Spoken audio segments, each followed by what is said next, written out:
Tudo bem, família? Como que vocês estão? Eu estou bem, espero que todos também estejam. Aqui estou eu, mais um dia, pela misericórdia do nosso Senhor Jesus Cristo. Que Deus nos abençoe esse dia, chamado hoje. Sejam todos bem-vindos ao canal Arrepende-se. Meu nome é Fábio Santos e se gostar do vídeo, compartilhe, deixe seu like, ative o sininho de notificações. E se for a sua primeira vez por aqui, inscreva-se. Será um prazer você fazer parte dessa família. Paz e graça, família abençoada. Hoje vamos voltar ao assunto sobre a maçonaria. E se você não viu o vídeo anterior, te aconselho a assistir para não pegar o assunto pela metade. Veja o vídeo antes desse. Tenho certeza que valerá a pena. Assim terá um entendimento completo sobre o assunto que estamos falando. E no final desse vídeo, se você for lá, terá uma tela pequena. Clica e assiste lá, beleza?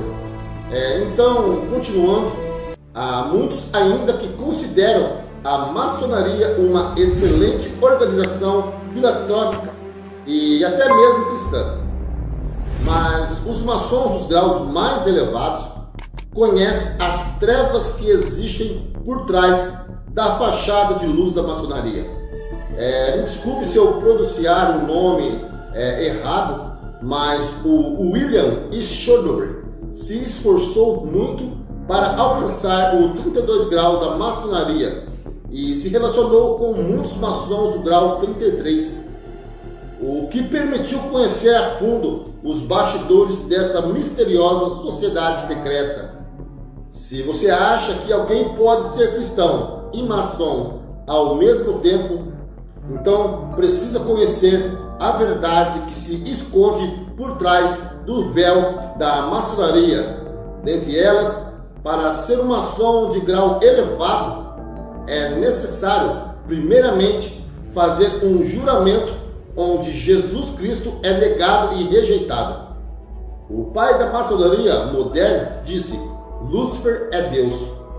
Conheça os fatos ocultos com alguém que aprendeu que muitos maçons do grau mais baixo nunca chegam a saber.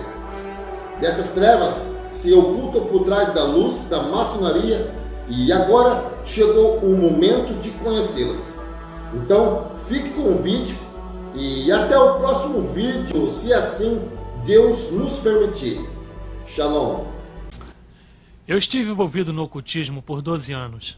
Steve Warren nos fala de sua experiência. Quero dizer, eu estava constantemente todos os dias lendo, pesquisando, como também praticando artes como adivinhação, entrando em contato com os mortos através de médiuns, cartas de tarô, a bola de cristal e tudo que pode ser considerado ocultismo, eu estava envolvido. O simbolismo na própria bruxaria é muito grande. Muitos dos implementos usados têm significação em termos de elementos naturais, como o Van representando o ar, Azor representando o fogo, Ácalis a água ou o pentagrama representando a terra. E esses seriam agrupados de várias maneiras para se tirar maior vantagem das forças espirituais que estão atuando por um tempo determinado. E era altamente ritualística, com mantos, e com desenhos ou círculos mágicos, com a invocação de deuses, e para atender aos praticantes. E também, quase tudo que se fazia, mesmo que não fosse um ritual formal, sempre tinha algo a ver com um ritual. Mesmo que fosse rogar uma praga, sempre acendíamos velas, trazíamos os elementos e montávamos o altar. Alguns dos paralelos entre maçonaria e a bruxaria mostram que as similaridades não são possíveis sem que sejam coincidência. Similaridades em rituais, trabalhos e simbolismos que são tão parecidos que fica claro sugerir uma origem totalmente comum. Para examinar essa possibilidade, falei com um número grande de ex-maçons e comparei a iniciação da Loja Azul com a iniciação dos ex-bruxos. Na iniciação da maçonaria éramos recomendados por outro maçom. Para se juntar à seita, primeiro tínhamos que ser selecionados. Nós tínhamos que ser recomendados por alguém que já estivesse na bruxaria. Quando fui iniciado, meus olhos foram vendados. Me puseram uma corda e no peito me encostaram a ponta de uma espada. Na bruxaria nós éramos iniciados através de um tipo de ritual, de cerimônia de iniciação, onde o candidato era conduzido com uma corda e com os olhos vendados até chegar à borda de um círculo mágico. E a corda estava no meu pescoço e fui conduzido adiante. E na frente, no outro lado do prédio, ficava o venerável mestre. Me ajoelhei diante dele, como se ele fosse um deus.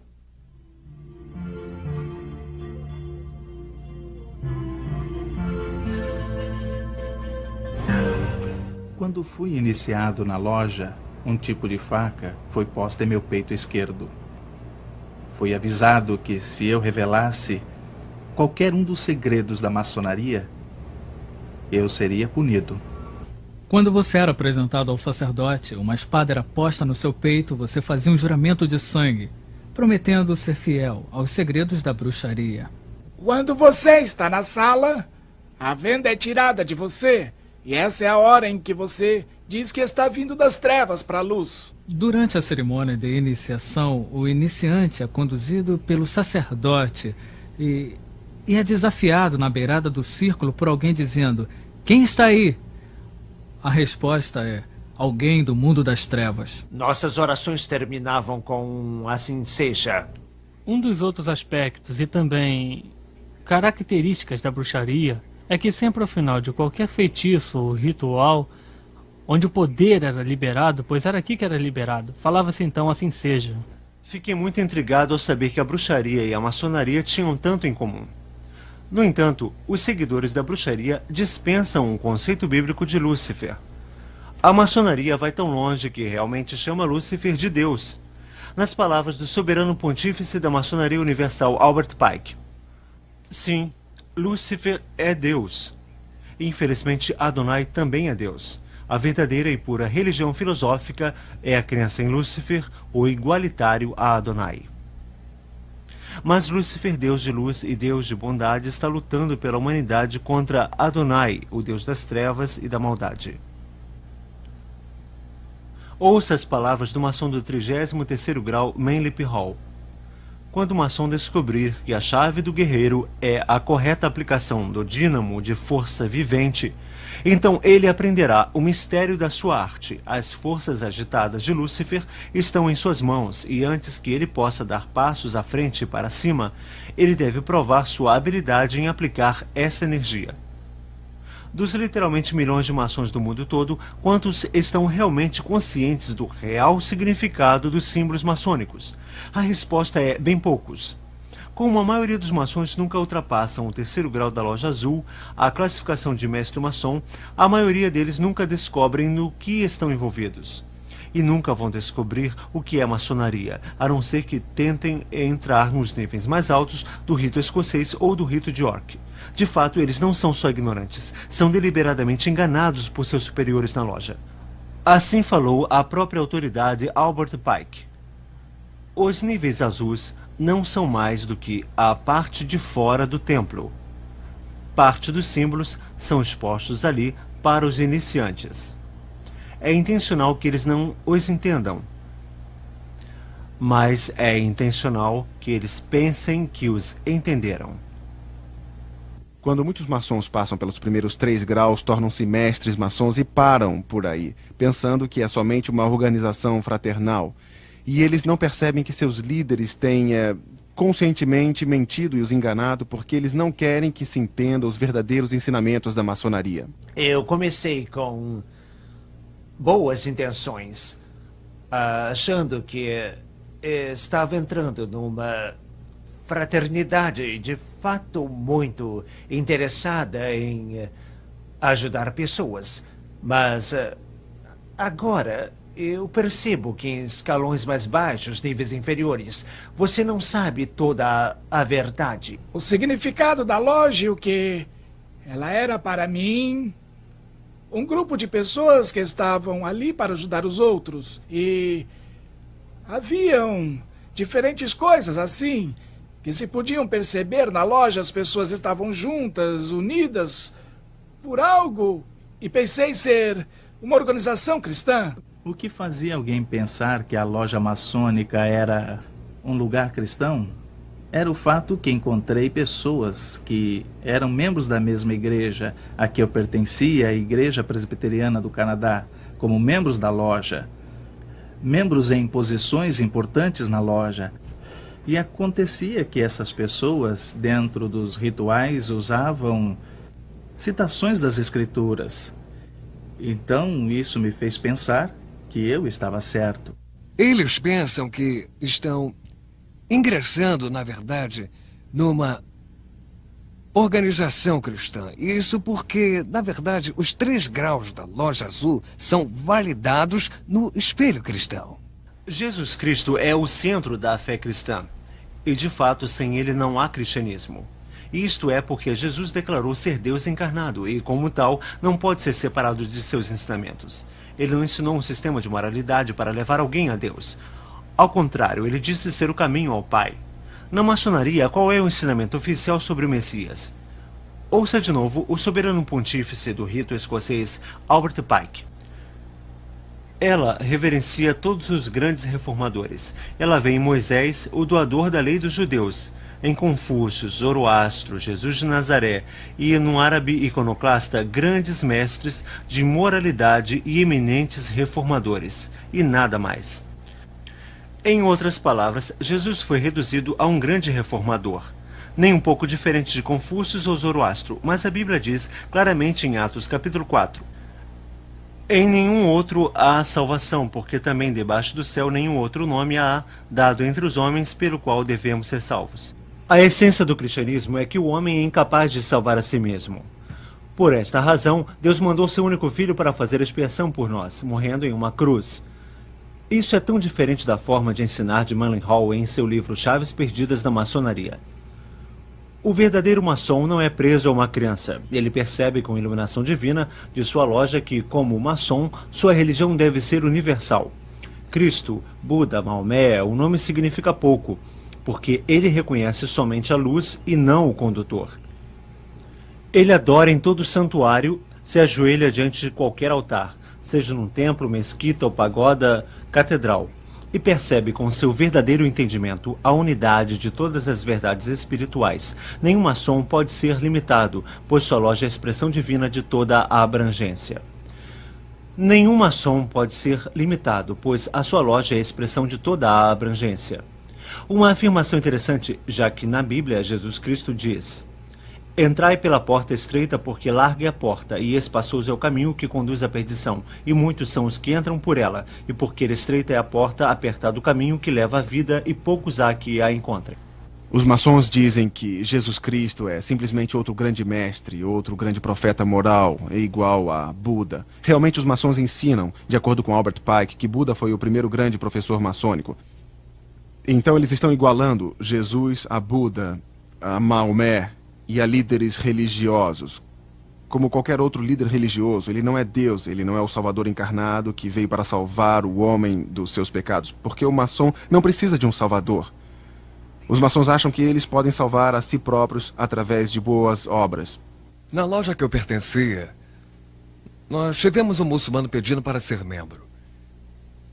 E os membros da minha loja não tinham como iniciá-lo porque sabiam que não poderiam iniciá-lo com a Bíblia Sagrada. Então, eles mandaram uma carta para a grande loja de Alberta, Canadá, pedindo instrução.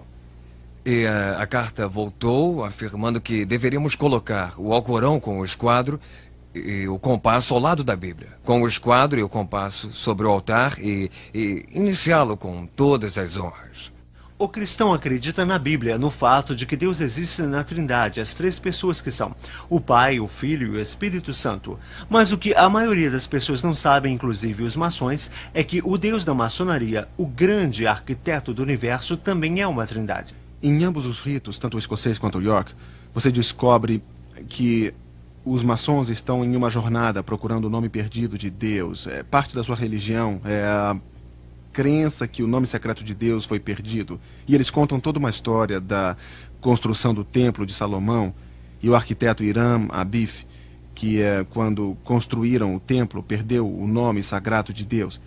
Então eles dizem que o maçom está nessa procura para reaver o nome de Deus. E somente quando chega-se ao grau do real arco, finalmente é dito qual o nome sagrado de Deus e que só os maçons é que sabem. E eles se orgulham que só eles são os guardiões do nome secreto de Deus. E este nome só pode ser sussurrado entre os maçons por 3 maçons de cada vez, cada um falando uma sílaba.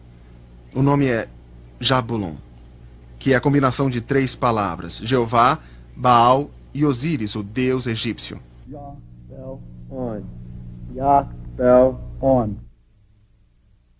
E o que o maçom está adorando na loja maçônica é um deus de 3 cabeças feito de Jeová, Baal, que foi o deus da fertilidade de Baalbac, no Líbano, e Osíris, deus sol egípcio, representado pelo símbolo fálico, que é a adoração sexual do Egito.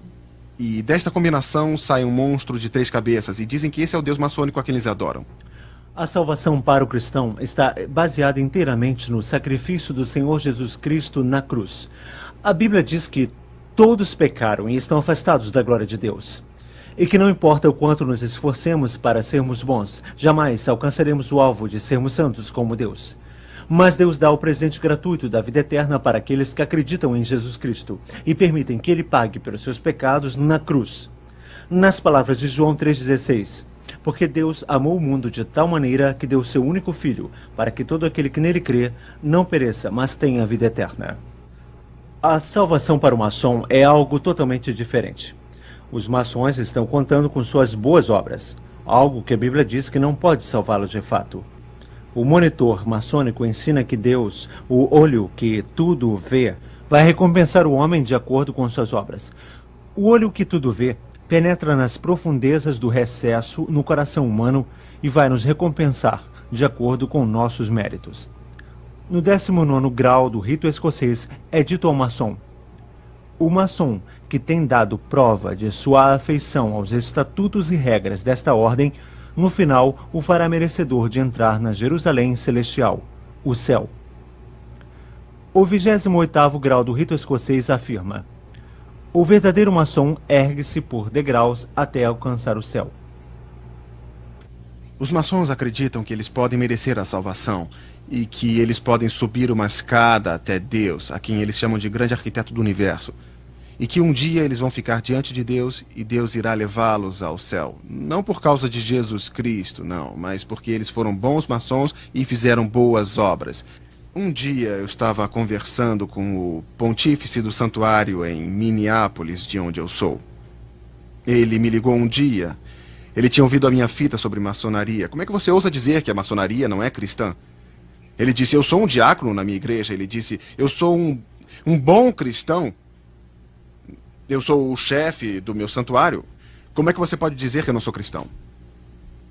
Aí eu parei e lhe fiz uma pergunta. Bom, senhor, se você morresse agora e ficasse diante de Deus esta noite, e ele te perguntasse por que ele deveria deixá-lo entrar no céu, eu disse: o que você responderia? Eu nunca vou esquecer, houve um silêncio por mais ou menos 10 ou 15 segundos, então ele me respondeu: bom, eu acho que responderia que fui um bom maçom. Se os maçons estão esperando que suas lojas os salvem, sua confiança está no lugar errado, assim como os que têm sua esperança em um cargo na igreja ao invés de Cristo. Seria como depender de uma associação esportiva ou de um country club se as obras pudessem nos salvar. Eu estava pregando no Texas, no sul do Texas, numa grande igreja, onde os maçons de lá, muitos deles faziam parte da liderança. E eles viram a minha fita na manhã que eu fui pregar e eles falaram: nós não sabemos por que estamos deixando você pregar. Você está criticando a maçonaria. E a maior parte da liderança era maçônica, os professores da escola dominical eram maçons. De fato, um dos líderes era o venerável mestre de sua loja na cidade e o outro era o soberano pontífice do santuário. E eles vieram a mim depois do culto e eu disse: bom, vocês têm os livros, procurem em seus próprios livros, dentro do contexto, tudo o que eu falei. Eu dei a eles os capítulos, os números das páginas. Eles ficaram até 4 da manhã daquele domingo vendo todos os documentos em suas próprias bibliotecas maçônicas. Eles voltaram na segunda de manhã e disseram: nós queremos que você saiba, Ron, que todos nós resignamos da loja a noite passada. E nós estamos vendo isso acontecer por todo o país, quando os maçons tirarem o embrulho e examinarem o conteúdo do que estão envolvidos, e eles vão descobrir que estão mesmo numa seita não cristã, pagã e idólatra, e que nenhum cristão deve fazer parte. Neste vídeo, tentamos ser objetivos. Nós não temos nada contra a organização maçônica nem com o indivíduo maçom. Não existe nenhuma dúvida que grande quantidade de bondade tem sido feita em nome da maçonaria e que a moral de alguns, se não de muitos maçons, é de nível muito alto. Mas isso, infelizmente, não é a questão. A questão real aqui é a religião pagã que tem mais em comum com a bruxaria do que com o cristianismo. Chega a hora em que você diz que veio das trevas para a luz. O seu Deus não é o Deus da Bíblia. É o Deus Jabulon, um composto de Jeová, Baal, o Deus da fertilidade, Osíris, o Deus Sol egípcio de adoração fálica. Sua forma de salvação não é a cruz de Cristo, mas o sistema de moralidade e boas obras para alcançar a tão almejada loja celestial. E para o maçom, Jesus Cristo não é o sem pecados Filho de Deus, mas é rebaixado à posição de um simples reformador, que não é diferente de Buda, Confúcio ou Maomé. É aqui que levantamos a questão com a maçonaria. O mesmo Jesus que afirmou ser Deus em carne humana, afirmou ser o único caminho ao Pai. Também disse que não podemos servir a dois senhores. Se você é maçom, você tem que tomar decisão.